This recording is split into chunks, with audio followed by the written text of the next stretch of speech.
tới lên nè chăn mà xua nhông vậy nhỉ sập bồn nè chăn mà xua làคือថាណៃជាងម៉ូតូម៉ែនៃសួរពីរឿងអីទៅថាវាទឹកចូលពេញបាត់ទឹកចូលអីហ្នឹងជីឆ្ងាយបានប៉ុន្មានគីឡូបានអីចឹងណាសបោអ្នកសួរខ្ញុំចឹងហើយខ្ញុំក៏ប្រាប់គាត់ទៅថាខ្ញុំមិនមែនជាងម៉ូតូទេបងគ្រាន់ថាខ្ញុំដែលធ្លាប់ជិះអីទៅខ្ញុំមានប្រវត្តិជិះអាកាចាស់វាច្រើនអញ្ចឹងហើយខ្ញុំដឹងវាខ្លះដែរអញ្ចឹងបាយជិះទៅ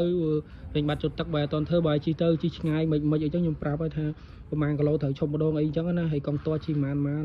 កុំឲ្យវាឡើងក្តៅខ្លាំងពេកគង់តជិះក្រោមលក្ខណៈថាក្រោម100ក្មៃទៅមួមុំទៅ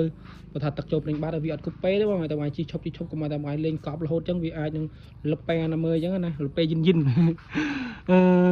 មានអីច្រើនទេសំខាន់រៀបរងទីនលើទីរងទីនេះឬខ្លួនលើតន់ដល់ថ្ងៃមើលសល់លុយណាធ្លាយពីតឹងត្រែងទៅពងចាមួយជើងបងតាមដុលក្រេរត់ណាក់ក្រេមួយជើងមកជីវិតនេះបានជិះដើរលេងខ្លះសប្បាយចិត្តហើយបិទភ្នែកចិត្តហើយ